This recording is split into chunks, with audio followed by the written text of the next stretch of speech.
You unlock your phone to check one notification, and 20 minutes later, you're still scrolling. You don't even remember what you came for. If you constantly check social media, even when you don't really want to, there's nothing wrong with you. There are powerful psychological systems quietly pulling your attention in the background. What feels like a lack of discipline is often something much deeper and more automatic. Your brain is responding exactly as it was designed to respond to certain kinds of rewards. To understand why it's so hard to stop, we need to look at what's happening inside your brain every time you reach for your phone. Every time you check social media, your brain enters a tiny reward cycle. You anticipate something new, a message, a like, a comment, and that anticipation alone activates your brain's motivation circuitry. The key chemical here is dopamine, not the pleasure chemical, but the seeking chemical. It drives you to look, refresh, swipe. The uncertainty of what you'll find makes it even stronger because your brain becomes alert to the possibility of reward. Over time, your brain learns that checking your phone might deliver something positive. And because the reward is unpredictable, the habit becomes especially sticky and resistant to fading.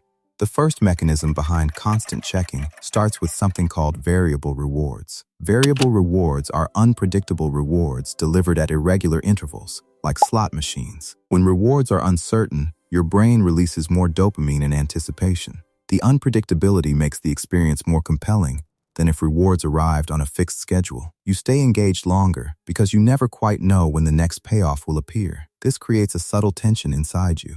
You feel compelled to check just in case something interesting happened. Even when nothing new appears, the possibility that it might next time keeps you hooked. The uncertainty itself becomes energizing. Sometimes you open the app and see 3 new likes and a comment that feels affirming. Other times, there's nothing at all.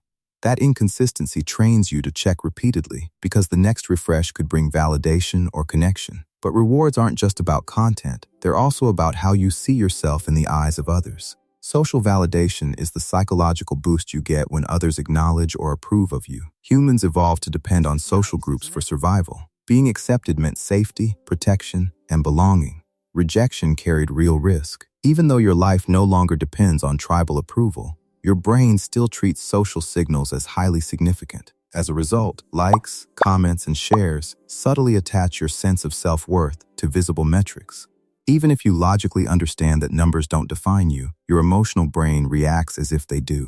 Approval feels stabilizing. Silence can feel unsettling. You post a photo and tell yourself you won't obsess over it, but for the next hour, you keep checking to see how it's performing. If engagement is high, you feel energized and validated. If it's low, you feel slightly deflated, maybe even embarrassed, though nothing tangible has changed. Over time, this doesn't just stay emotional, it becomes automatic. A habit loop consists of a cue, a behavior, and a reward. Once repeated enough times, the behavior becomes automatic. Your brain is designed to conserve energy. When a behavior reliably leads to some form of reward, it gradually shifts that behavior into the automatic category.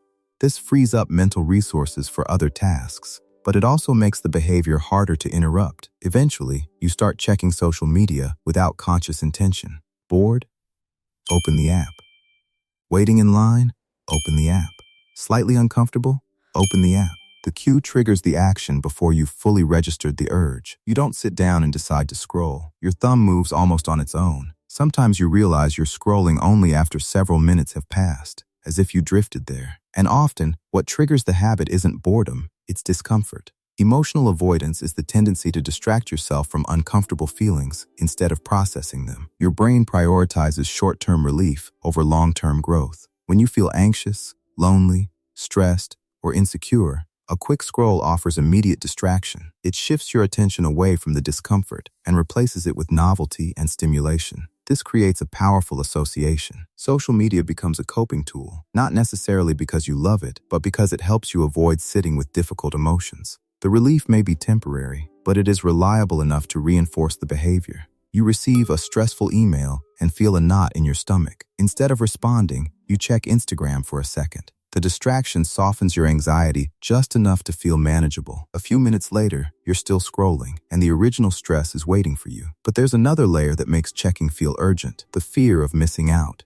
FOMO, the fear of missing out, is the anxiety that others are experiencing something rewarding without you. Social comparison is a deeply rooted human instinct. Your brain constantly scans for information about where you stand within your social group. Are you included? Are you valued? Are you falling behind? These questions operate quietly in the background. Because social media provides constant updates about other people's lives, it fuels this monitoring system. You check to make sure you're not excluded, forgotten, or out of the loop. This creates a subtle vigilance that feels almost like social surveillance. You see friends posting about a gathering you weren't invited to. Even if you were busy that night, your brain interprets it as important social information. You start wondering what you missed, how it looked, who was there. So you keep checking for more context. And over time, all of these forces begin to reshape your attention itself.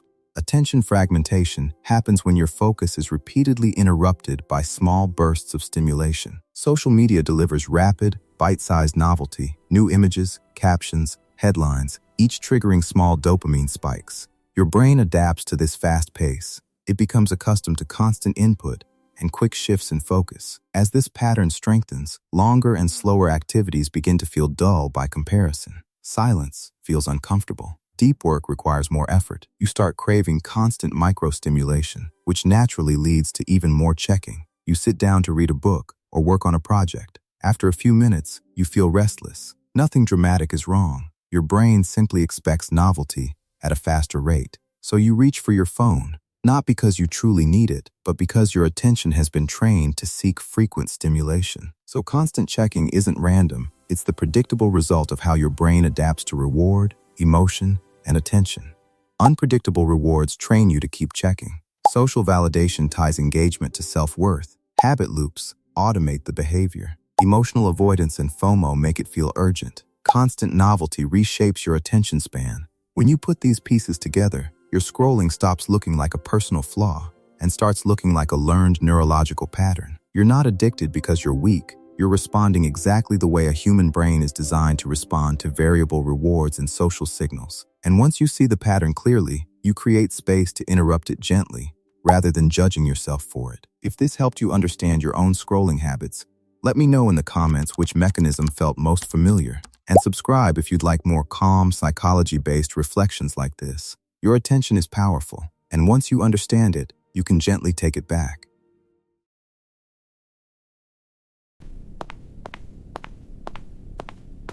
You'll love this one.